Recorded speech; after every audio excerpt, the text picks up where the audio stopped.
चला मुलांनो, आपण आतापर्यंत गुणाकाराच्या वेगवेगळ्या ट्रिक पाहिल्या. आता ही जी ट्रिक आहे ही फक्त 11च्या गुणाकाराशी संबंधित ट्रिक आहे. 11चा गुणाकार कितीही मोठा असू द्या, अगदी काही सेकंदामध्ये आपण तो करू शकतो. ती काय आहे ट्रिक? चला बघूया आपण. बघा, ही संख्या आहे 36,242 गुणिले 11. 5 अंकी संख्येला 11 ने गुणले. इथे 6 अंकी संख्या आहे आणि इथे 7 अंकी संख्येला 11 ने गुणले. तर हा गुणाकार अगदी काही सेकंदामध्ये कसा करायचा ते सांगते मी तुम्हाला.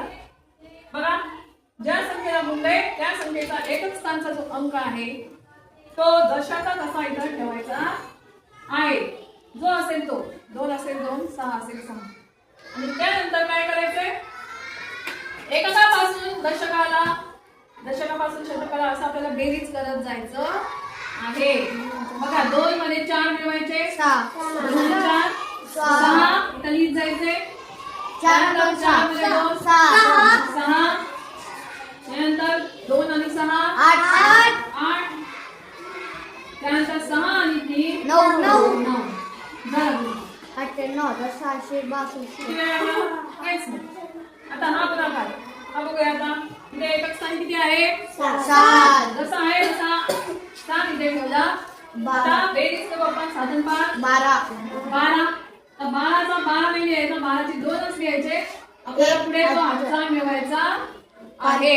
5 आणि 2 5 आणि 2 7 आणि 8 7 आणि हा एक हातचा 8 म्हणजे लिहायचे 8. आता 2 आणि 9 11. 11चा किती निघाले ते? 1. हातचाला 1. पुन्हा 9 आणि 5 14. 14 आणि 1 15. 15चे 5. पुन्हा हातचाला 1. 5 आणि 4 9. 9 आणि 1 10. मग आता इथे 10 नाही घ्यायचं आपल्याला. 10चे 0 घ्यायचे. 10चा अर्थ पुन्हा इकडे 1 मांडायचा. आता पुढे काही अंक नाहीये, त्यामुळे 4 मध्ये ते अंक मिळवायची गरज नाही, पण हातचं मिळवायचं. 4 आणि 1 5. बघा, आलेलं उत्तर किती अंक आहे? 7 अंकी 7 आहे. हे आहे आपलं उत्तर. आता 50. हे झालं 6 अंकी संख्येविषयी. 7 अंकी संख्येला गुणताना सुद्धा तीच ट्रिक वापरायची आहे. बघूया आता. 2 एकक स्थानी आहे, तसा घ्यायचा. 2 आणि 3 5.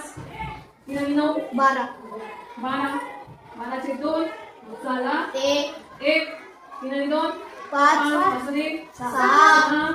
पुन्हा 2 आणि 5 7. 7. 7 आणि 5 12. 12. 12चा 2 2 आणि